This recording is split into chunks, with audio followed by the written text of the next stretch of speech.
So I'm going to show you how to glaze the Christmas ham. Christmas ham is probably one of my favourite parts of the Christmas feast. And this ham has got a marmalade glaze with it, with a bit of brandy or rum and some whole grain mustard in it, and some bay leaves and cloves, and it's really, really delicious.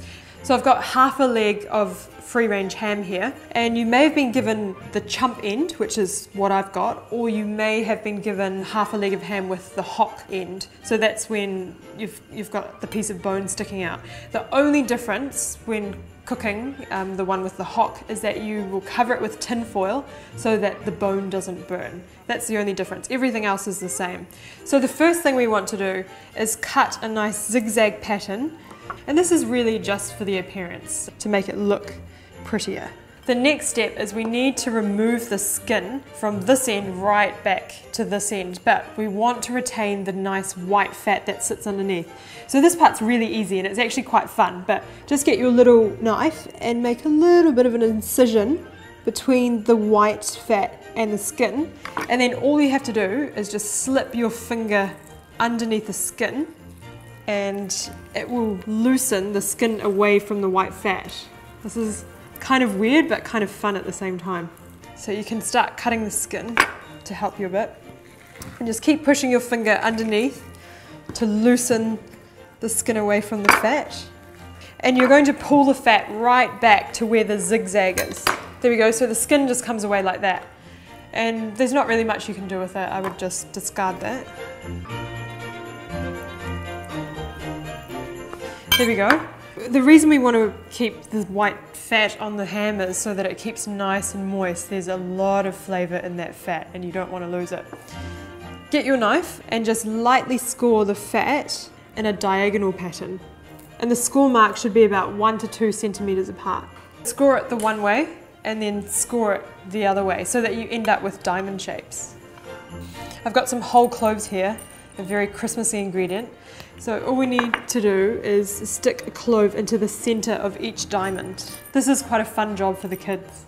And remember, you can prepare the ham in advance up to this stage so that on Christmas Day all you have to do is brush on the glaze, which you will have already made as well, and put it in the oven. Easy peasy.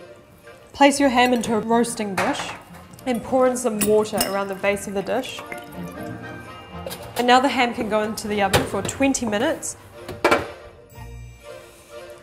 Ooh, this ham's smelling so good already. So the glaze, you've got the marmalade, the mandarin marmalade, some brandy or rum, but if you don't want to use brandy or rum, you can always use orange juice, or you could use some chicken stock instead, and some whole grain mustard. Just mix everything. This mandarin marmalade has an amazing flavour. Alright, so just spoon the glaze all over the ham. And don't worry if it's dripping out into the roasting tray, that's fine. Because after we roast the ham, any juices in the bottom of the tray, that ends up being a nice jus to pour over your ham when you serve it. So the ham needs to go back into the oven for another 20 minutes, then we'll take it out, re-glaze it, put it in for another 20 minutes, take it out, do the final glaze, and then just put it in for its final warm-up, which will be another 20 to 30 minutes just before serving.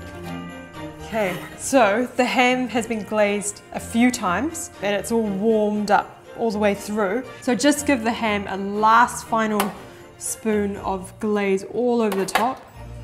And the juices in the bottom of the pan, they make a really nice sauce. So what you can do is put them into a pot and just boil it until it reduces down to a nice sauce consistency, and that's absolutely delicious poured over the ham.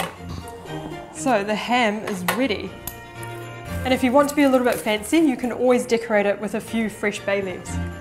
Yum! Christmas feast is served.